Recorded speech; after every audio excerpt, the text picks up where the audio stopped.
Kajian Kitab.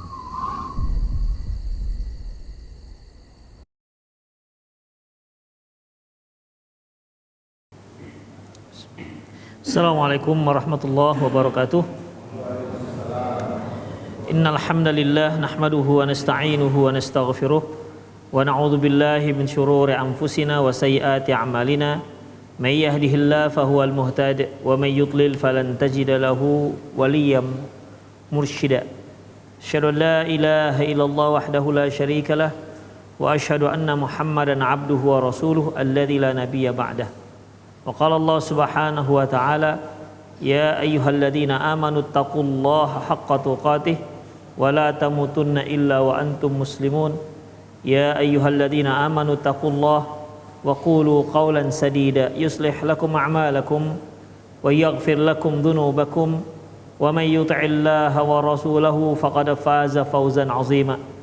Ya ayyuhan nasu taqu rabbakumul ladzi khalaqakum min nafsin wahidah wa khalaqa minha zawjaha wa batha minhuma rijalan katsiran wa nisaa wattaqullaha alladzi tasaaluna bihi wal arham innallaha kana 'alaikum raqiba. Amma ba'du, nastaqal hadithi kitabullah wa khairal hadi hadi Muhammad sallallahu alaihi wasallam wa syarrul umur muhdatsatuha wa kullu muhdatsatin bid'ah wa kullu bid'atin dhalalah wa kullu dhalalatin finnar. Kaum muslimin, kaum muslimat rahimani Allah wa iyyakum. Alhamdulillah kita kembali bertemu dalam kajian kitab yaitu Al-Mawsu'ah Al-Manahi Syar'iyyah. Kita masuk pada bab berikutnya yaitu babuz zajri 'anid dafnil lail. Bab dicelanya, tercelanya menguburkan mayat pada malam hari. An Jabir bin Abdullah radhiyallahu anhu, dari Jabir bin Abdullah radhiyallahu anhu, anna Nabiy sallallahu alaihi wasallam, bahwasanya Nabi sallallahu alaihi wasallam khataba yauman, suatu hari beliau memberikan khutbahnya, fadzakara rajulan min ashabihi qubida wa kuffina fi kafanin ghairi ta'ilin. Lantas di sana disebutkan ada seorang laki-laki dari sahabatnya, dari sahabat beliau meninggal, lantas dikafankan dengan kafan yang kurang baik, tidak rapi, atau mungkin dikafankan dengan cara asal-asalan. Wa qubira lailan, dan dikuburkan pada malam hari. Fazajaran Nabi sallallahu alaihi wasallam ayyaqbura rajulu bil laili hatta yusalli alaihi. Lantas Nabi sallallahu alaihi wasallam mencela mayat yang dikebumikan pada malam hari, hatta yusalli alaihi, kecuali setelah disolatkan. Illa ayyatarral insanu ila dzalik, kecuali jika memang terpaksa itu dilakukan, kecuali jika memang terpaksa dilakukan pada malam hari. Demikian ikhwah. Jadi inilah hadis yang diriwayatkan oleh Imam Muslim, yang intinya isinya yaitu ketika diceritakan kepada beliau ada yang meninggal pada malam hari, lantas dikafankan asal-asalan, atau mengkafankannya tidak rapi dikarenakan malam, atau mungkin pengkafanannya tidak sempurna. Ya, banyak hal lah ikhwah. Ini yang disebut dengan fakufina bikafanin ghairi ta'ilin. Maka dikafankan dengan cara yang tidak sempurna. Kita katakan tadi tidak sempurna, mungkin dikarenakan mengkafalkannya asal-asalan, yang penting ketutup, atau mungkin dikafankan tapi masih ada yang terbuka dari jasad si mayit, atau dikafankan tapi kain kafannya nggak cukup misalnya. Jadi intinya dikafankan ya tidak sempurna, kemudian dikebumikan pada malam hari. Lantas Rasulullah SAW mencela hal ini, tidak dibolehkan. Ya, beliau menyatakan bahwasanya tidak boleh seseorang itu dikuburkan pada malam hari kecuali setelah disolatkan, kecuali jika terpaksa. Baik, kita lihat bagaimana fikih hadis ini, ya. Karena judulnya di sini yaitu dicelanya mengkebumikan mayat pada malam hari. Sementara hadis Rasulullah melarang menguburkan mayat pada malam hari hingga dia disolatkan. Ini sebenarnya dia tidak boleh dikebumikan pada malam hari karena penyelenggaraannya tidak sempurna atau dikarenakan malamnya. Kan itu artinya ikhwah. Kalau kita lihat judul berarti ya mutlak dia nggak boleh pada malam hari. Kalau kita lihat hadisnya hatta yusalli alaih, hingga dia disolatkan. Berarti boleh jadi ketika Rasulullah mencelanya itu dikarenakan dikebumikan pada malam hari sampai tak disolatkan, kan itu artinya. Ya, Rasulullah melarang mengkebumikan mayat pada malam hari sampai disolatkan. Berarti kalau disolatkan boleh kan gitu jadinya ikhwah. Ya, jadi sebenarnya bagaimana fikih hadis ini? Min fikhil bab, di antara fikih bab, tahrimud dafni bil laili, haram hukumnya mengkafankan mayat pada malam hari. Li'anna dafna bil laili madhannatan liqillatil musallina 'alal mayyit, karena mengkebumikan mayat pada malam hari kemungkinan yang menyolatkan itu sedikit. Fazajara Rasulullah SAW anid dafni lailan hatta ya'tiyan nahar, sehingga Rasulullah mencela mengkebumikan mayat pada malam hari hingga datang esok harinya. Artinya jangan dikebumikan pada malam hari, tunda sampai besok. Itu ikhwah. Jadi di sini ini kesimpulan daripada penulis bahwasanya ya, ketika Rasulullah sallallahu alaihi wasallam melarang mengkebumikan mayat pada malam hari, beliau katakan kemungkinan yang menyolatkan sedikit, ya. Kemudian kalau dikarenakan kemungkinan yang menyolatkan sedikit, bagaimana kalau banyak? Kan gitu jadinya. Kalau larangan itu dikarenakan karena yang mengkebumikan itu sedikit, terus kalau banyak gimana? Boleh. Berarti kan di sini bukan masalah malamnya, kan gitu dia, ya. Berarti permasalahan larangan dalam hadis ini tak terkait dengan malam. Kalau dikarenakan malam hari, mau dia sempurna penyelenggaraannya, mau rame musol orang yang menyolatkan, kalau sudah malam nggak boleh, kan gitu seharusnya. Kalau larangan itu terkait dengan waktu, tapi ternyata hadisnya tidak seperti itu. Ya, yang hadis menyebutkan hatta yusalliya, hingga dia disolatkan. Berarti kalau sudah disolatkan boleh, kan gitu artinya. Ya. Li'anna nas ansyatu fis salati alaihi, karena orang-orangnya lebih semangat lagi mau menyolatkan mayat itu kalau pada siang hari. Li'anna takthirul musallina min maqasidi syar'i, karena sesungguhnya memperbanyak orang yang melaksanakan sholat jenazah itu merupakan tujuan syariat. Wa arja liqabuli syafa'atin fil mayyit, dan diharapkan ada di antara syafaat mereka yang bisa diterima oleh Allah Subhanahu wa taala untuk si mayit.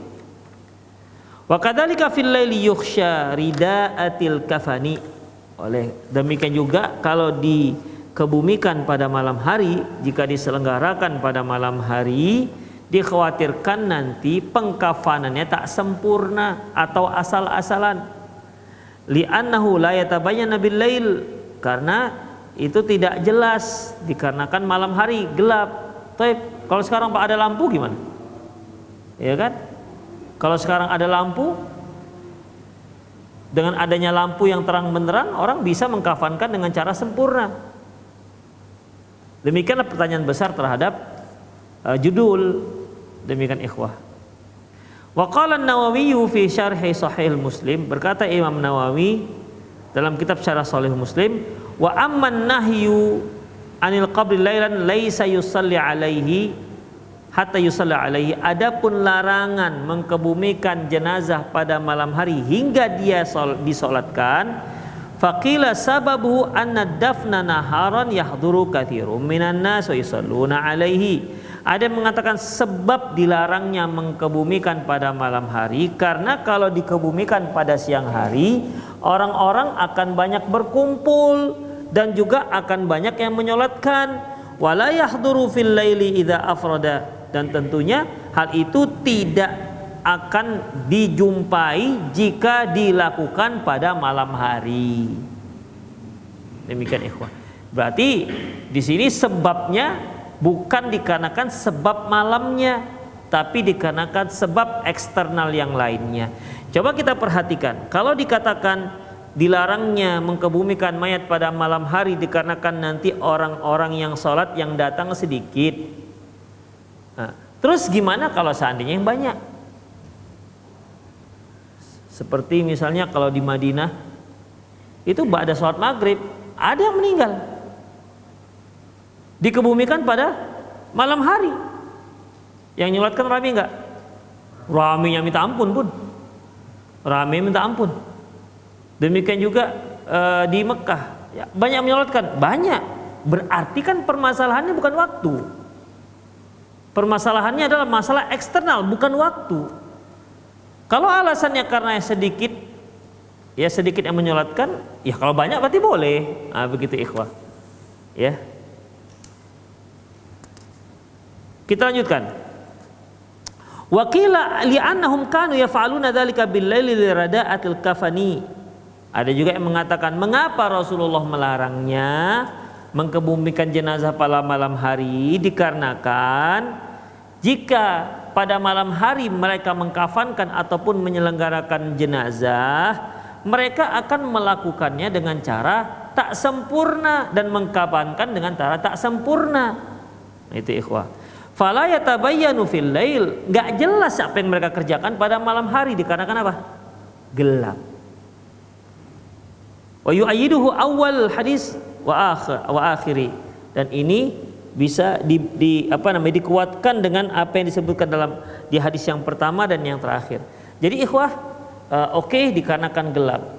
Kalau masalah sekarang gimana? Sekarang orang punya penerangan. Bahkan seorang itu bisa melakukan aktivitas dengan sempurna pada malam hari sebagaimana dia lakukan pada siang hari. Demikian ikhwah, ya. Tidak ada yang tidak kelihatan. Kenapa? Karena sudah ada penerangan.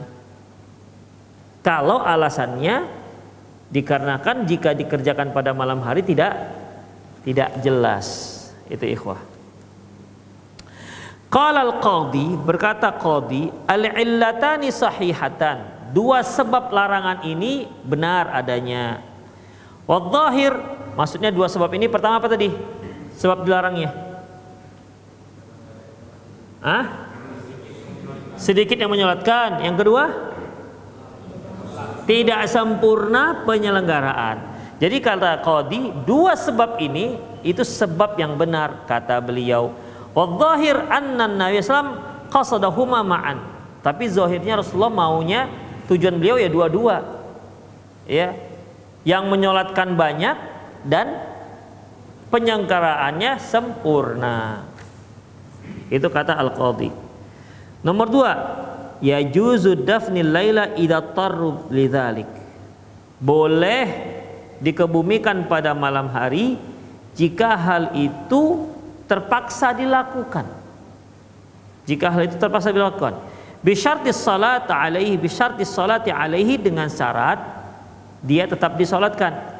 Walau ma'isti'mal misbah, walaupun dengan menggunakan lampu. Linuzuli fil qabri litashili amaliyati dafni, dengan di saat diturun di liang kuburan dan memudahkan untuk mengkebumikan si mayit. Demikian ikhwah rahimanallahu wa ikum. Yaitu dari Abdullah ibn Abbas radhiyallahu anhu, anna Nabi sallallahu alaihi wasallam adkhala rajulan qabrahu lailan wa asraja fi qabrihi. Nabi SAW mengkebumikan seorang laki-laki di kuburannya pada malam hari, dan beliau meletakkan lampu di kuburannya. Artinya bukan untuk si mayit tapi untuk penyelenggaraannya. Demikian ikhwah Rahimani Allah wa iyyakum. Tapi perlu kita ketahui ikhwah, di zaman Rasulullah ada beberapa peristiwa di mana penyelenggaraannya pada malam hari. Di antaranya yaitu seorang wanita hitam yang tugasnya untuk membersihkan masjid. Mungkin antum masih ingat kisahnya? Ya. Di mana Rasulullah sallallahu alaihi wasallam keesokan harinya kehilangan wanita ini. Ini wanita ini biasanya ada. Kemana wanita ini? Beliau bertanya kepada para sahabat, kemana ibu itu yang bersihkan masjid? Lantas kata sahabat, mata lailan. Dia meninggal pada malam hari. Lantas apa kata Rasulullah? Ala adantumuni, loh. Kenapa kalian nggak beritahu aku? Kenapa kalian tidak beritahu aku? Kata sahabat, karena dia meninggal pada malam hari dan Anda sudah istirahat. Lantas beliau sallallahu alaihi wasallam menyuruh sahabat menunjukkan di mana kuburannya. Kemudian beliau pun sholat jenazah di kuburannya dan para sahabat pun sholat di belakang beliau sallallahu alaihi wasallam.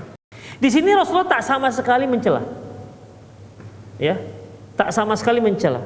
Jadi ketika wanita itu diselenggarakan pada malam hari, yang kata Rasulullah, kenapa kalian gak kasih tahu aku? Itu dia.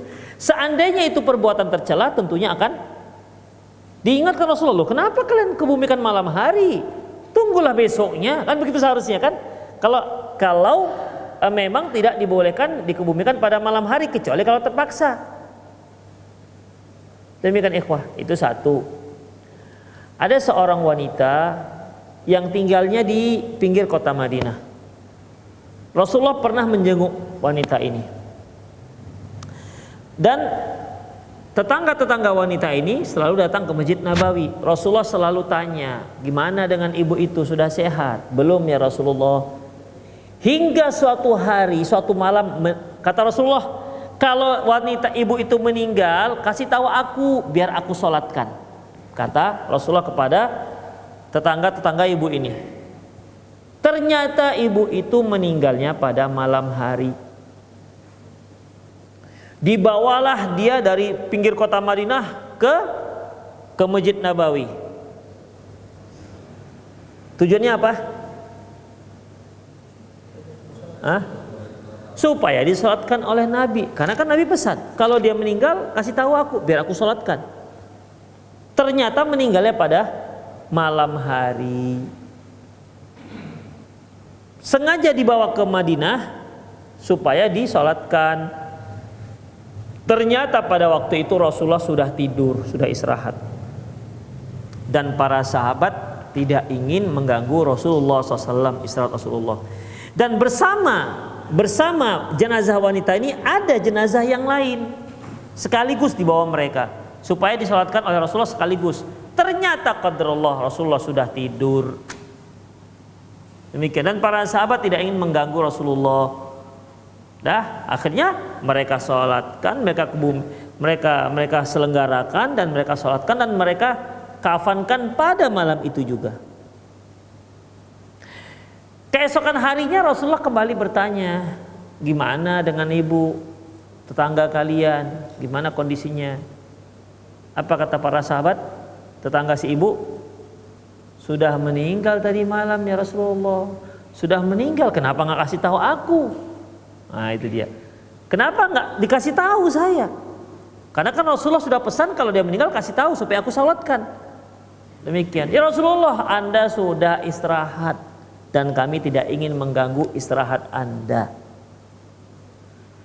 Di sini Rasulullah Shallallahu Alaihi Wasallam tidak mencela sedikit pun. Ya, penyelenggaraan jenazah pada malam hari, dikebumikan juga pada malam hari.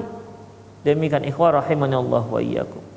Ini menunjukkan bahwasanya dari hadis-hadis menunjukkan bahwasanya bukan dilarang pada malam hari, bukan dikarenakan malam harinya, tapi dikarenakan mengapa Rasulullah sempat mencela orang yang menguburkan jenazah pada malam hari.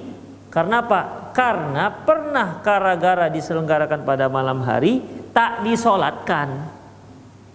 Makanya kan kata beliau, naha Rasulullah SAW anidafnil, Rasulullah SAW zajara Rasulullah ayyakbara rajula ayyukbara rajulu bilail. Nabi mencela jenazah yang dikebumikan pada malam hari hatta yusalli alaihi, hingga disolatkan.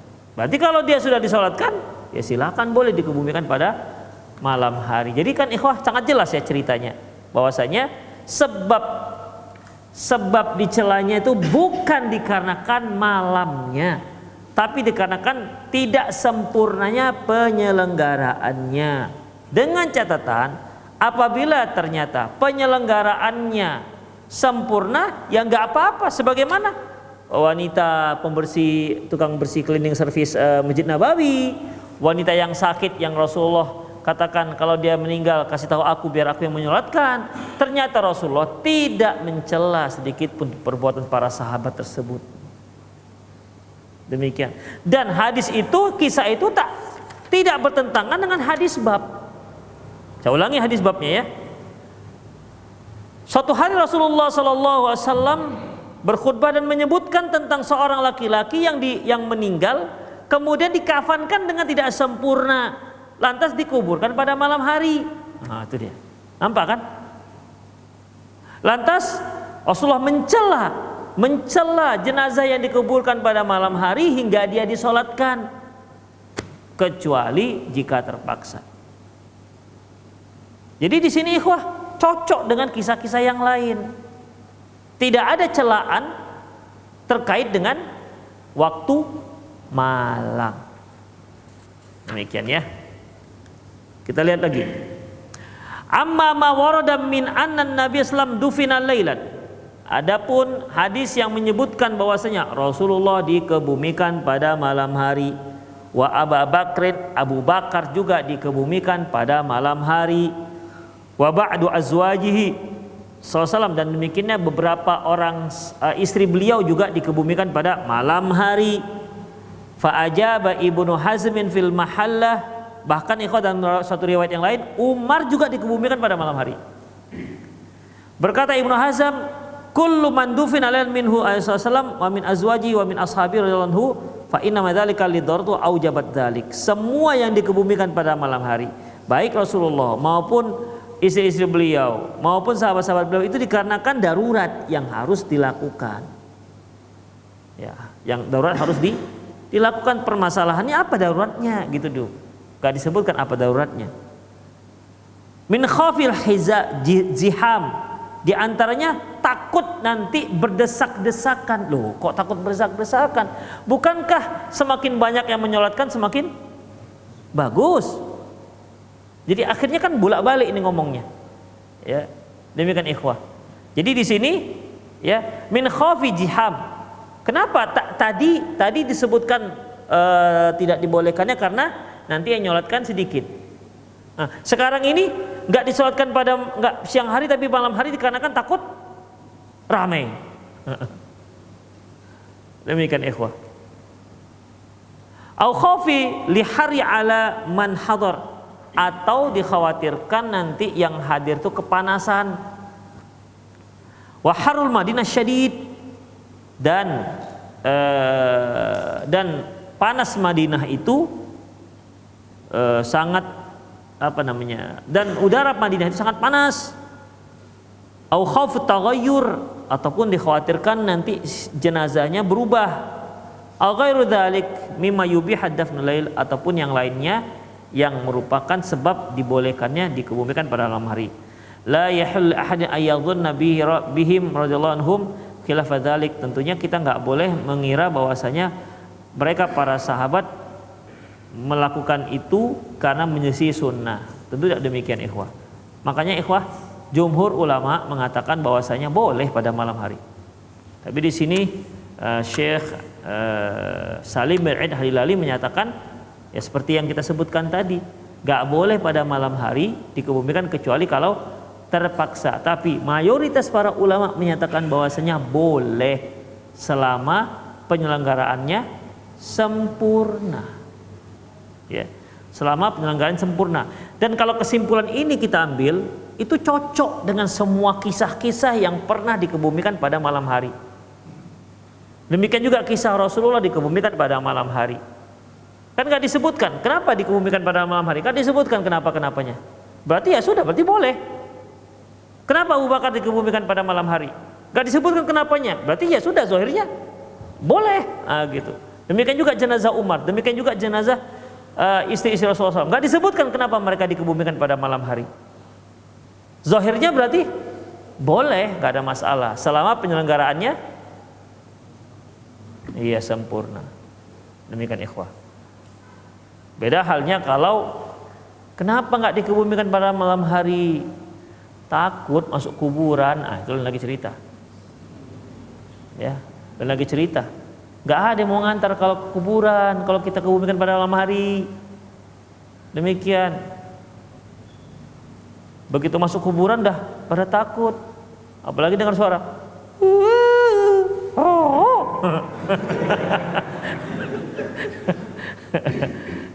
Demikian ikhwah.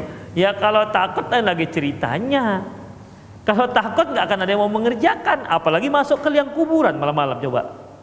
Jam 9 pakai senter. Ayo Pak, siapa yang mau masuk menyambut?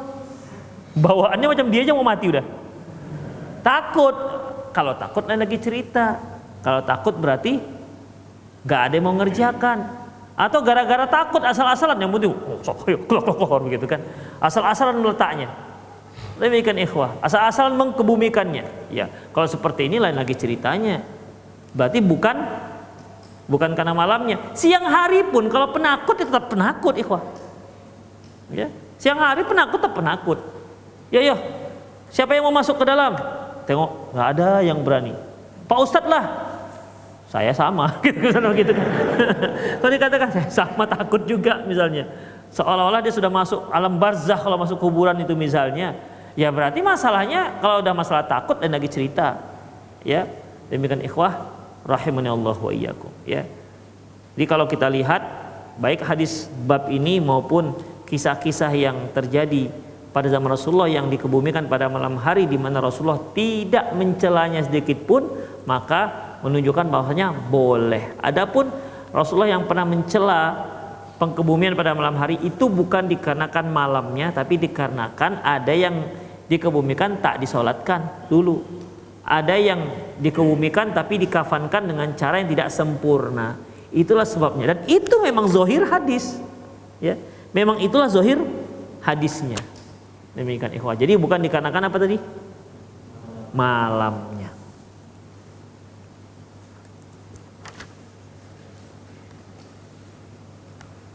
Tapi bagaimana kalau alasan dikarenakan kalau malam sedikit yang nyolatkan?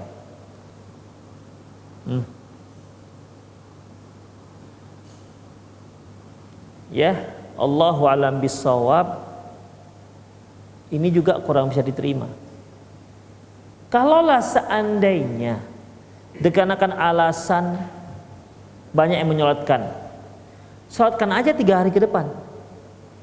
Sebarkan flyer, gitu kan, umumkan ada yang meninggal, tolong disolatkan 3 hari lagi, tolong semua kaum muslimin dikumpul. Kan semakin banyak mobilisasi. Atau pas daurah gitu kan, ya kan, meninggal nih hari Jumat, hari Minggu ada daurah, biasanya banyak, udah pas daurah aja kita sholatkan, rame orang biasanya, gimana? Bisa begitu? Ya kalau alasannya dikarenakan menunggu banyak yang menyolatkan, berarti dibolehkan seperti itu juga jadinya. Atau lusa saja, kenapa? Lusa banyak orang datang. Karena kalau sekarang meninggal langsung kita kebumikan 2 jam kemudian, yang jauh-jauh kan nggak sempat datang. Tapi coba ditunda agak 2 hari, yang dari Papua datang, yang dari mana-mana datang semua, ya kan, supaya banyak yang menyolatkan. Tapi apa boleh? Kan tak boleh juga. Ada demikian. Karena pada dasarnya jenazah itu diselenggarakan segera, ya kan? Asri'u bi janazatikum, segerakan penyelenggaraan jenazah kalian. Ini konsepnya, Ya, konsepnya. Kenapa? Kalau seandainya dia orang soleh, maka kita setelah mensegerakan dia untuk mendapatkan nikmat kuburnya. Kalau dia ternyata orang yang nggak soleh, maka kita biar segera menyelesaikan urusan orang nggak soleh ini, biar dia bisa dihukum di kuburannya. Kan begitu ikhwah. Bukan masalah ada yang rame yang menyolatkan atau tidak rame yang menyolatkan. Demikian ikhwah rahimani Allah. Jadi paham ya, kalau sebabnya dikarenakan menunggu orang banyak menyolatkan, berarti apa? Boleh dong kita tunda 2 atau 3 hari. Demikian. Ya. Oh, nanti mayatnya malah berubah. Rendamkan aja di kapur barus. Beli kapur barus agak-agak 15 kilo kan. Taburkan di jenazahnya. Awet insya Allah. Demikian. Kalau masalah itu, kadang orang-orang kafir-kafir kan begitu, mereka awet karena seminggu baru dibakar. Tapi kan ternyata tidak seperti itu syariat asal kita dalam menyelenggarakan jenazah, yaitu syariat kita yaitu asri'u bi janazatikum, segerakan di penyelenggaraan jenazah kalian. Demikian ikhwah rahimani Allah wa iyyakum. Selanjutnya, babun nahyi 'anid dafni fil awqati tsalatsah. Bab dilarangnya mengkebumikan jenazah di waktu yang 3. An Uqbah bin Amir radhiyallahu anhu qol, dia berkata, salasun sa'atin kana Rasulullah yanhana an nusalliya fihinna. Ada 3 saat di mana Rasulullah melarang kita untuk sholat di waktu tersebut. Au naqbara fihinna mautana, atau menguburkan mayat-mayat jenazah kami.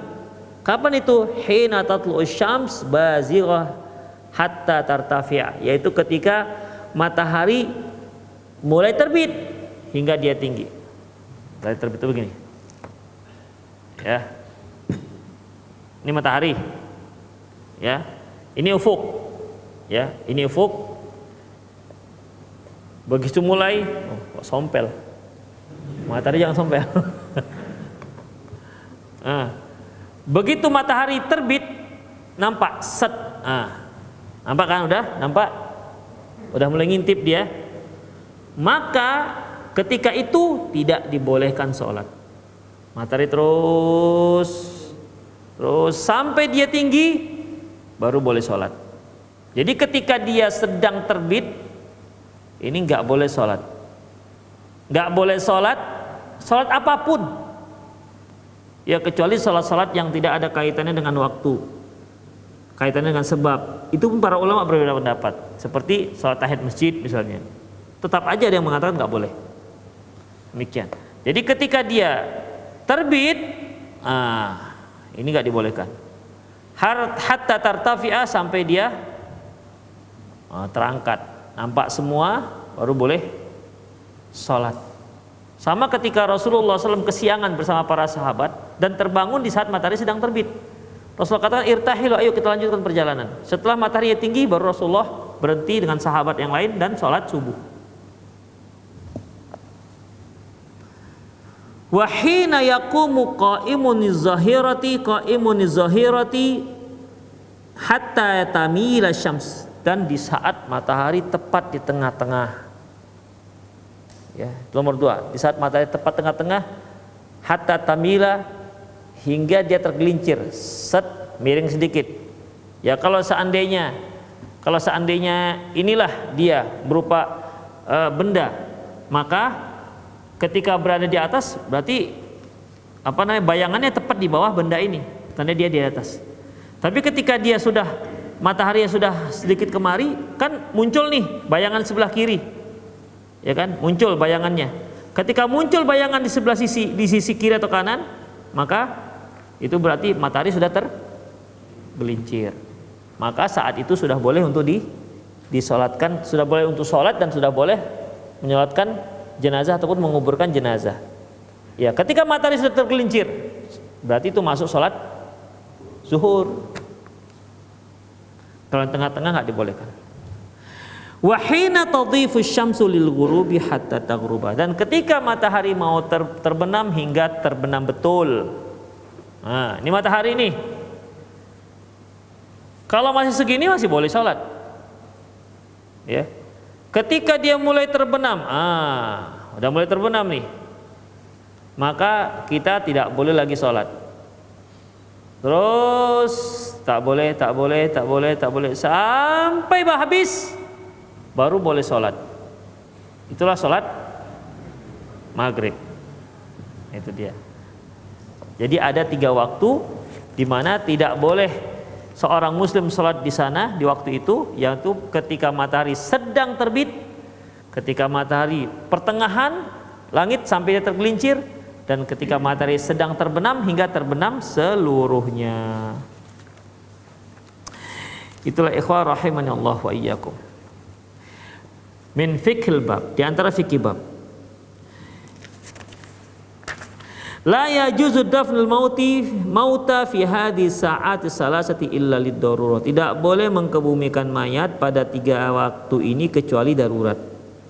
Nomor 2, za'ama ba'du ahli ilmi anna qawlahu an aw naqbura fihinna mautana. Sebagian ulama ada yang mengatakan makna dari kalimat naqbura fiha mautana yakni yusalli fihinna ala mautana. Kan tadi disebutkan Rasulullah melarang kita sholat pada 3 waktu, dan apa lagi tadi? Dan menggebumikan mayat. Ingat, Rasulullah melarang kaum muslimin sholat di 3 waktu tersebut, dan melarang mengkebumikan mayat di 3 waktu tersebut. Apa tadi? Ketika matahari sedang terbit hingga tinggi. Ketika 2, di pertengahan.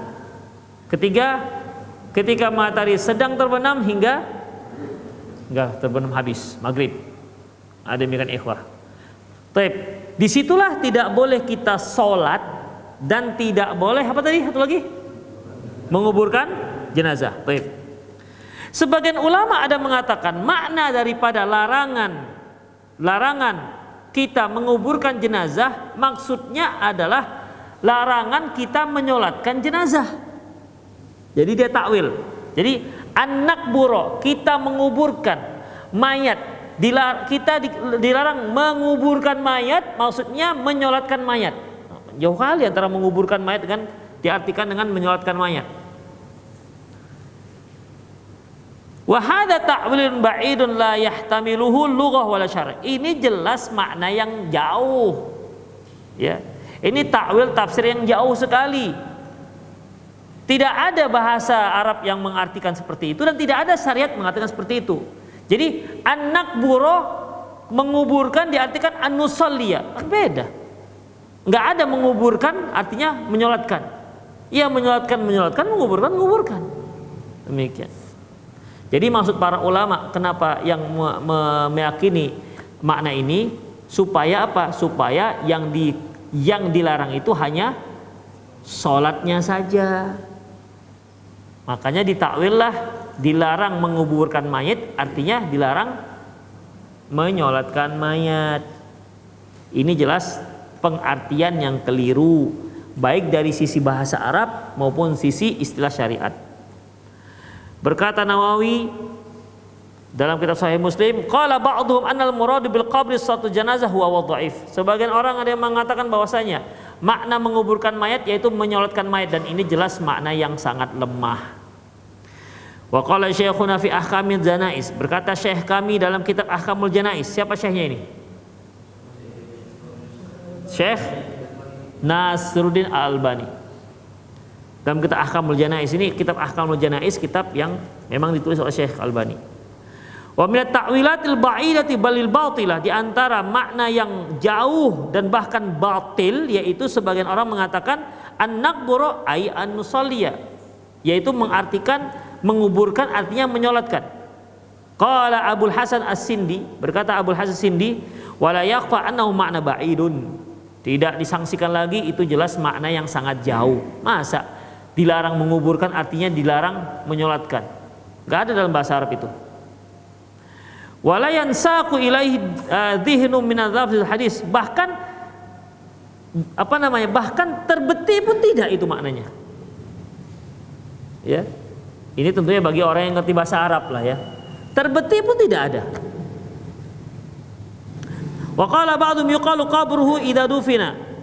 Ada lagi yang mengatakan yaitu yuqalu qabruhu idza dafanahu.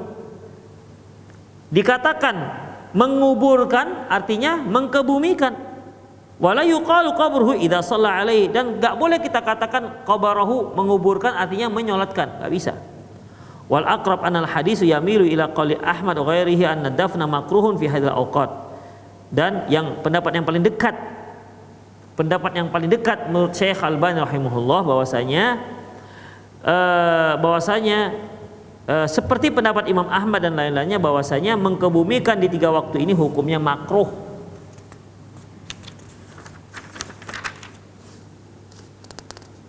Selanjutnya tukrahu salatul janazah fi hadhil awqat salasa. Dimakruhkan salat jenazah di 3 waktu ini. Qala Khattabi fi Ma'alim Sunan. Berkata Imam Khattabi dalam kitab Ma'alim Sunan, wa ikhtalafan nasu fi jawazi salati 'ala janazati wad dafni fi hadhil sa'ati salasa. Para ulama berbeda pendapat tentang bolehnya salat jenazah dan dikebumikan di 3 waktu ini. Fadhaba aktsar ahli ilmi ila karahati salati 'ala janazah fi awqati allati takrahu fiha salat. Dan mayoritas para ulama menyatakan dimakruhkan salat jenazah di 3 waktu yang dimakruhkan salat. Wa rawa dzalika an Ibnu Umar. Pendapat ini diriwayatkan dari Abdullah bin Umar, wa huwa qaulu Atha, ini juga pendapat Atha, An-Nakhai, Auza'i, wa kadzalika Sufyan Ats-Tsauri, demikian juga pendapat Sufyan Ats-Tsauri wa ashabur ra'i, dan ashabur ra'i maksudnya ashab Imam Abi Hanifah, wa Ahmad bin Hanbal wa Ishaq bin Rahway. Wa kana Syafi'i ya salat ala janazah ayu sa'atin sya'a minal laili aw minan nahar. Imam Syafi'i berpendapat bahwasanya boleh salat jenazah kapan saja, mau malam, mau siang, terserah, mau ketika matahari terbit, mau ketika matahari sedang terbenam, boleh saja kata beliau. Wa kadzalika dafnu fi ayyi awqat fi ayyi waqtin kana minal laili wan nahar. Demikian juga mengkebumikan mayat, kata Imam Syafi'i boleh kapan saja. Mau ketika matahari terbit, ketika terbenam, mau ketika di pertengahan, mau terserah kapan saja boleh mengkebumikan mayat. Qultu qaul jamaah aula bi limuwafaqatil hadis. Aku katakan bahwasanya tentu pendapat jamaah para ulama itu lebih tepat karena sesuai dengan hadis. Wa minhu ta'lam. Dari sini taulah kita wahmun Nawawi rahimahullah fi syarh Sahih Muslim. Kekeliruan Imam Nawawi dalam yang beliau tuliskan dalam kitab Sahih Muslim bahwasanya haitsu za'ama anna salatul janazah la tuqra fi hadhil waqtil ijma', di mana beliau mengatakan bahwasanya salat jenazah tidak dimakruhkan di waktu yang sudah disepakati ini. Jadi kalau para ulama yang lain mengatakan makruh, Imam Syafi'i mengatakan apa? Boleh aja kapan aja. Ya tentunya pendapat yang paling kuat dapat jumhur, ijma' para ulama, mayoritas para ulama. Kenapa? Karena ada hadisnya, itu dia masalahnya. Wong hadis mengatakan jangan sholat di 3 waktu, kemudian kita katakan boleh-boleh saja, kan nggak cocok. Ya, kan nggak cocok ini, ikhwah. Hadis mengatakan Rasulullah melarang menyolatkan dan mengkebumikan mayat di 3 waktu. Kemudian kita katakan boleh-boleh saja. Rasulullah melarang, kita mengatakan boleh. Makanya ikhwah, pendapat yang paling kuat itu ya pendapat yang sesuai dengan hadis. Kalau pendapat seorang nggak sesuai dengan hadis, mau siapapun dia nggak akan kita terima. Makanya Imam Malik, kullu qaulin tu'khadhu yurad. Semua pendapat bisa diambil, bisa dibuang. Ila qaulu sahibul qabr, kecuali ucapan si pemilik kuburan ini. Maksudnya Rasulullah SAW. Demikian. Ya Imam Syafi'i seorang imam yang sangat besar. Siapa yang nggak kenal dengan Imam Syafi'i? Kalau dia katakan boleh-boleh saja, ya kita katakan nggak terima, nggak bisa terima. Kenapa? Bertentangan dengan hadis. Mau bilang apa lagi? Apakah kita katakan oh nggak bisa, sekali Syafi'i tetap Syafi'i? Ya nggak bisa. Ya, seperti itu ikhwah. Ya, karena jelas hadisnya melarang. Kalau hadis melarang, masa kita katakan boleh? Demikian ikhwah rahimanallah. Ya itu saja kajian kita, semoga bermanfaat. Silakan Bagi antum yang ingin bertanya silakan langsung tunjuk, atau yang mau kembali seperti dulu mau tulis-tulis oret-oret pertanyaan pakai kertas silahkan juga. Dan juga bagi para pemirsa yang ingin bertanya silahkan Anda boleh telepon ke nomor yang sudah ada tertera di pesawat televisi Anda, atau Anda juga boleh kirimkan melalui via WhatsApp. Ya, demikian. Silakan jamaah, ada yang hadir mau tanya silakan.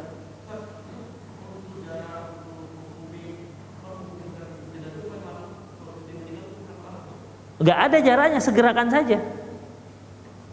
Disegerakan saja, nggak ada pakai jarak-jarak.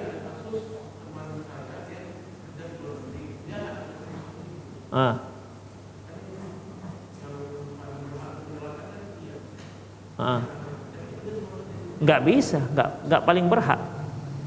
Ya, ikhwah, perhatikan, yang paling berhak menyolatkan jenazah siapa? Yang pertama yang paling berhak adalah orang yang mendapat wasiat.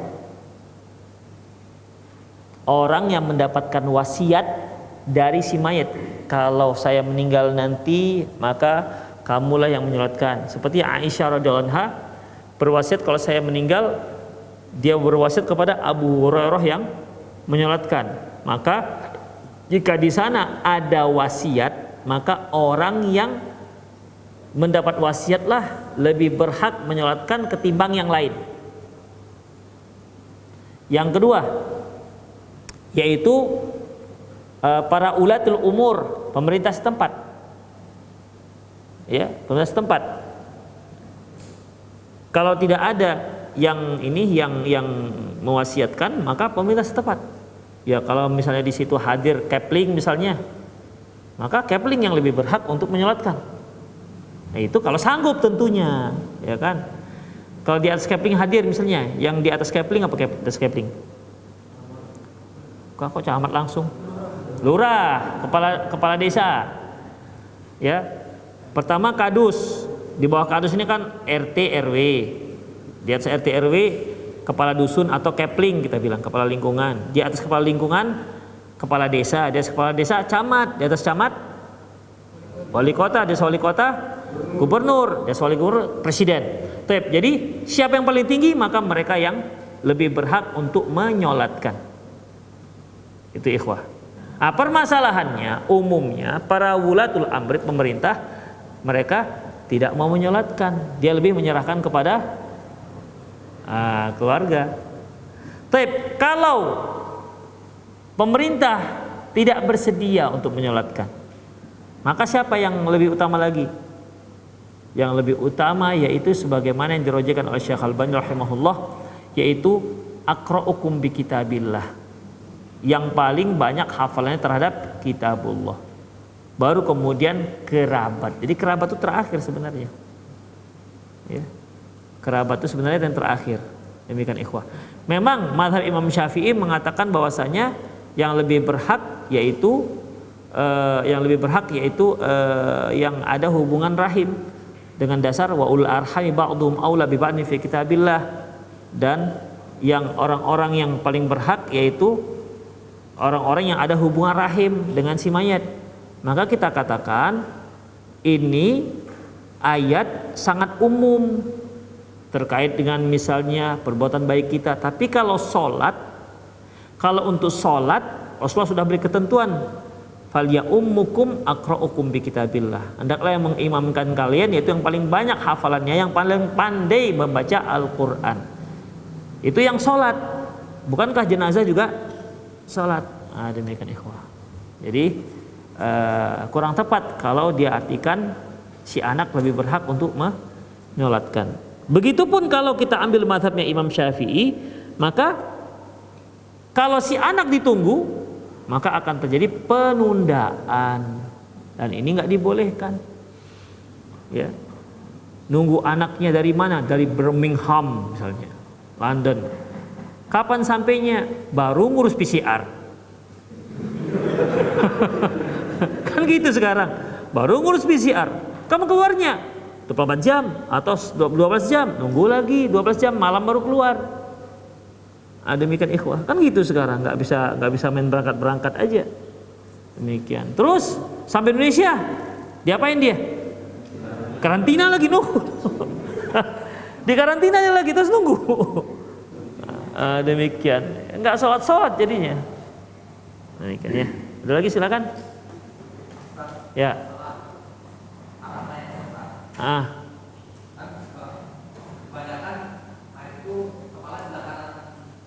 Ya.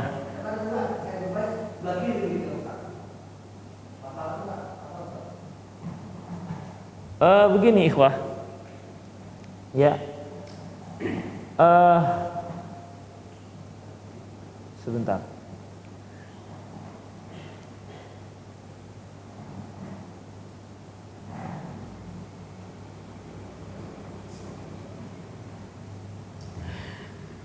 Ikhwah rahimanallahu wa iyyakum, menyolatkan mayat Allahu alam bisawab sesuai dengan penempatannya ketika dia dikuburkan di kuburan. Demikian ikhwah. Ya. Baik, sekarang ketika jenazah dikuburkan, bagaimana posisinya? Menghadap kiblat. Baik, kalau dia menghadap kiblat, kepalanya di selatan atau utara? Kenapa ke utara? Memang kalau kita letakkan di selatan nggak bisa menghadap kiblat. Kan gini nih, ya kan menghadap kiblat. Ini kepalanya. Memang kalau kita gini? Jadi ketentuannya yang sisi sebelah kanan di bagian bawah, sisi sebelah kiri di bagian atas. Makanya nggak bisa ada makna lain. Itu menunjukkan bahwasanya kepalanya ke arah, untuk di Indonesia ya, kepalanya mengarah ke utara, kakinya mengarah ke selatan. Dan itu posisi ketika kita menyolatkannya. Allahu a'lam bishawab.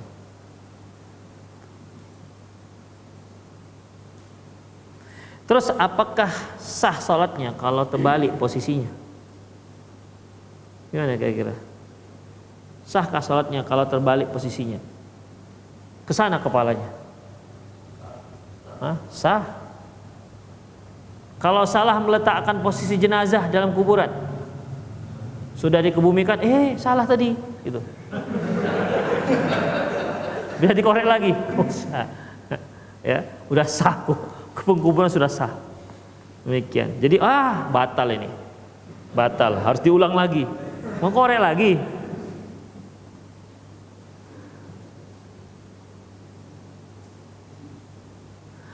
Ustadz, apakah halal gaji dari hasil bekerja di toko boneka? Ikhwah, boneka itu halal, tidak ada masalah. Ya. Karena Aisyah radhiyallahu anha pernah punya boneka. Dalam hadis yang diriwayatkan oleh Imam Bukhari, suatu hari Aisyah radhiyallahu anha bermain-main dengan temannya. Aisyah kan masih kecil pada waktu itu. Ketika beliau berkeluarga Rasulullah, dia masih kecil. Tiba-tiba masuklah Rasulullah SAW dan teman-teman Aisyah bersembunyi. Lantas Rasulullah melihat di rahwah. Rahwah itu di lemari. Rasulullah katakan, apa ini ya Aisyah? Kuda. Mengapa ada sayapnya?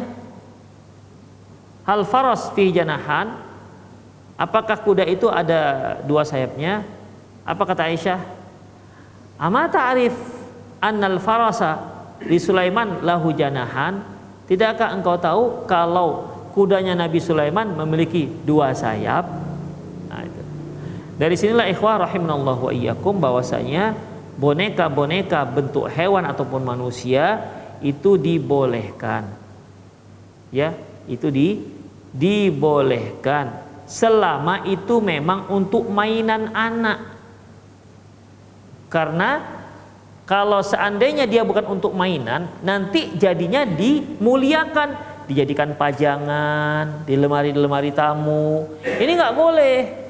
Yang dibolehkan untuk mainan, untuk main anak-anak. Namanya anak-anak, kadang-kadang habis dimainkannya didudukinnya kan, dudukinnya begitu.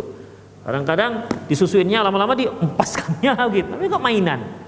Jadi bukan boneka untuk dipajang. Ada nggak antum lihat boneka panda sebesar akhi nih? Ada besar sekali boneka panda. Itu untuk mainan, gimana caranya? Mainan mamanya. Demikian. Jadi Ya boneka itu boleh selama memang untuk mainan, bukan untuk pajangan. Itu dia. Ya, karena kalau untuk mainan anak-anak itu pasti dia tidak dimuliakan. Ya didudukin lah, kadang-kadang kena pipis lah, malas dilempar ke dalam kolong kolong tempat tidur lah. Ini kan ikhwah. Ya, umumnya boneka-boneka anak-anak itu yang masih ngompol-ngompol bau pipis biasanya. Itu dia. Apalagi biasanya ada kalau sudah banyak mainan dia kan dikumpulkan dalam satu tong gitu kan. Satu laci ditimpa-timpa. Itu menunjukkan bahwasanya boneka itu bukan untuk dipajang-pajang, makanya dibolehkan oleh para ulama. Tapi kalau untuk dipajang-pajang jadi hiasan, jadi nggak boleh. Itu boneka jadi nggak boleh. Itu bukan boneka lagi namanya, tapi jadi berhala. Bisa dipatung dia. Itu dia. Ya, jadi selama boneka silahkan. Tapi Ustaz, kami jual boneka yang mereka beli kemudian mereka pajang-pajang, itu urusan mereka.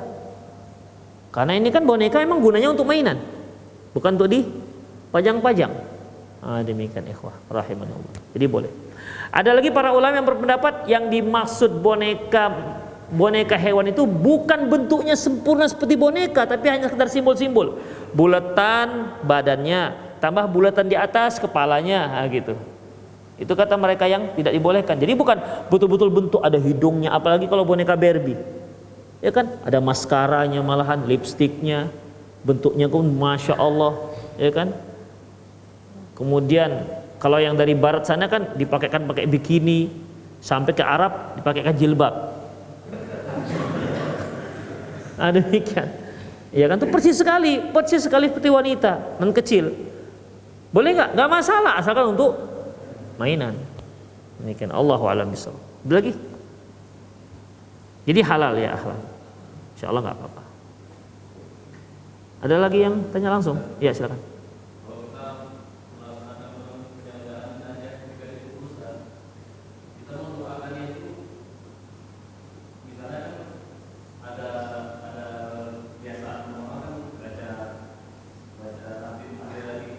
Setelah dikebumikan, ya.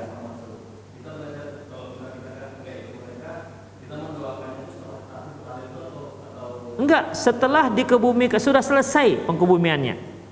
Setelah sempurna, udah sebelum kita pulang, kemudian kita doa. Sebagaimana sabda Rasulullah SAW kepada para sahabat sebelum meninggalkan kuburan, setelah selesai dikebumikan, sudah di musannaman itu sudah dibuat gundukan, gitu, tinggal kita pulang. Maka Rasulullah mengatakan, istaghfiru li akhikum, mohonkan ampun kepada Allah untuk saudara kalian ini. Was'alulahu ats-tsabat, mohonkan kepada Allah agar dia bisa menjawab pertanyaan. Fa innahu al-an yus'al, karena dia sekarang sedang ditanya. Ya, kita mohon kepada Allah, ya Allah mudahkan dia menjawab pertanyaannya, ampunkan dosanya, lapangkan kuburannya, begitu.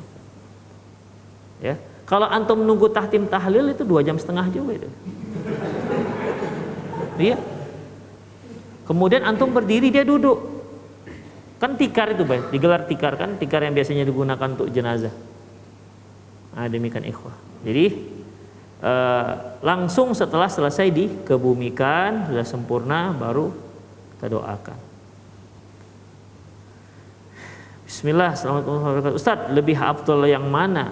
Salat di masjid saf pertama tapi di luar pintu, masuk ke dalam ruangan ber-AC. Udah ini ya. Oh iya betul. Betul. Assalamualaikum Ustaz, apa bisa kita terkena ain kita sendiri sementara suka memuji diri dalam hati? Kalau emang bisa, bagaimana cara pengobatannya? Allahu a'lam, setahu saya kena ain itu ain orang. Ya, kena ain orang, mata orang, bukan mata sendiri. Misalnya antum, masya Allah, saya ini hebat juga ya, sakit gitu. Ya, saya belum pernah tahu ada seperti itu. Yang ada itu orang yang membuat. Ya. Orang memuji, bukan kita memuji sendiri. Kita puji misalnya, Insya Allah kulit saya bagus sekali, mulus sekali kulit saya, gitu kan. Tiba-tiba besok kurapan misalnya.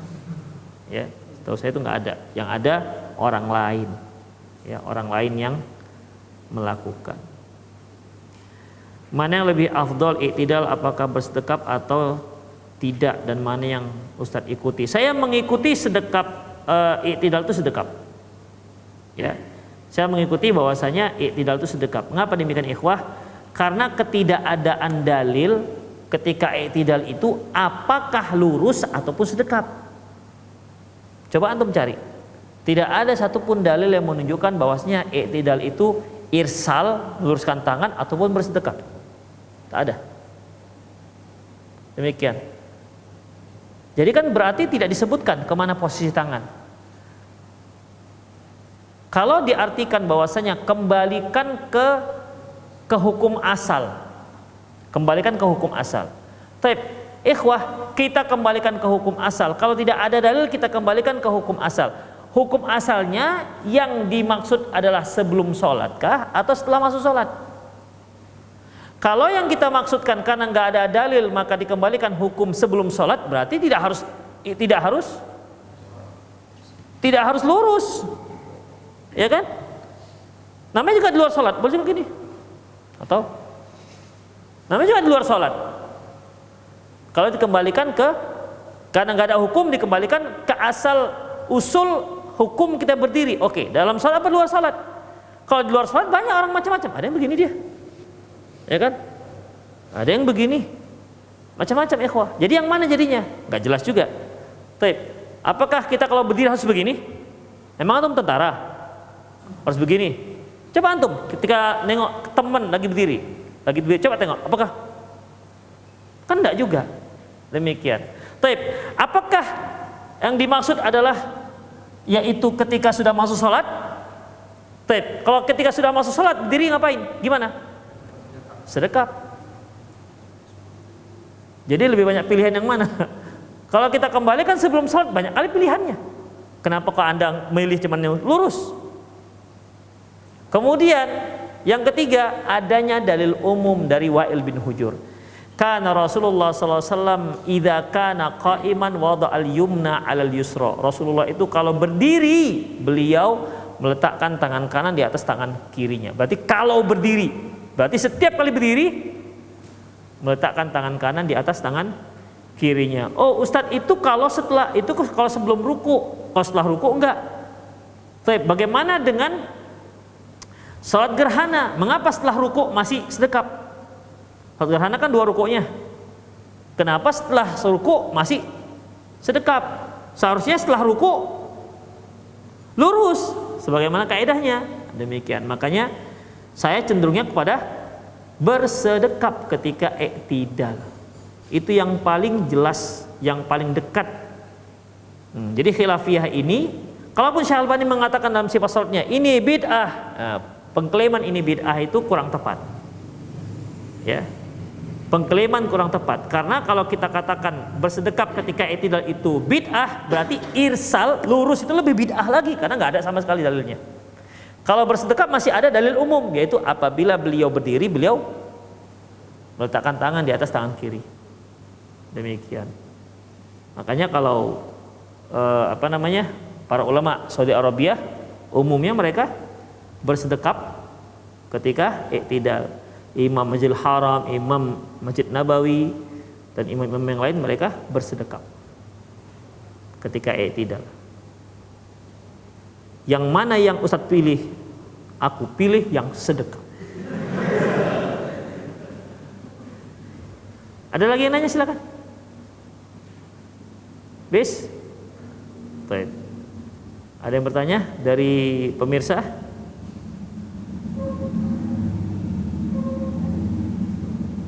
Sepertinya tidak ada. Tapi ada satu di sini. Saya mau bertanya tentang salat jamak dan qasar. Apakah boleh menggabungkan antara jamak dan qasar bersamaan, atau kalau jamak jamak saja atau qasar qasar saja? Apabila Anda pergi, Anda bermusafir dan Anda perlu untuk menjamak, maka bisa digabung antara jamak dan mengqasar. Tapi kalau Anda bersafar, tidak bepergian, artinya waktunya bisa dilaksanakan salat di waktunya, maka mengqasar saja, tidak menjamak. Jadi bisa dijamak antara jamak dan qasar. Demikian ikhwah, qulu qouli hadza wa astaghfirullah li wa lakum wa lisal muslimin innahu wal ghafurur rahim. Subhanakallahumma wa bihamdik asyhadu an la ilaha illa anta astaghfiruka wa atubu ilaik. Wa sallallahu ala nabiyina Muhammad wa ala alihi wa ashabihi ajma'in wa akhir da'wana alhamdulillahi rabbil alamin. Assalamualaikum warahmatullahi wabarakatuh.